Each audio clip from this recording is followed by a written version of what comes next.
Ernest the engine car and Stevie the steam train were looking very contented. They'd been pulling all day, and the overweight controller had been watching and liked what he'd seen. Excuse me, Gale butted in, as women always do. Why is it that all the engines are men and all the carriages are women? What are you talking about? Asked Ernest. Everyone here that can pull things or get things done is a man. There's Ernest the engine car, Stevie the steam train, the overweight controller, even the narrator, complained Gale. What's a narrator? Asked Stevie. I'm not sure, said Ernest, but everything's just as it should be. Women at the back. It's yet another example of sexist British children's literature, sulked Gale. Wind in the Willows, Peter Pan, Lord of the Rings, the list goes on. The bitch goes on, thought Ernest.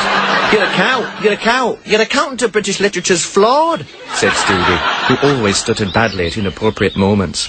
Alice in Wonderland was written by a man, he pointed out. And he was off his tits on drugs, rebutted Gale. Tits, thought Ernest. And another thing, why can't something miserable be named after men? If we can have Cyclone Tracy, then we should have Cancer Tim, ranted Gale, now clearly turning into some sort of hairy-pitted lesbian. Oh, great! Now the narrator's taking sides, diked Gale. What's a narrator?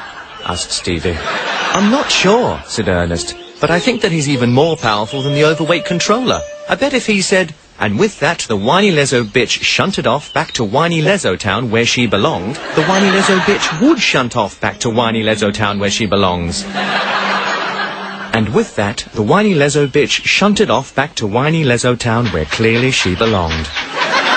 And the male engines laughed, and wished they had arms so they could drink beer and turn on a telly to watch football, and masturbate.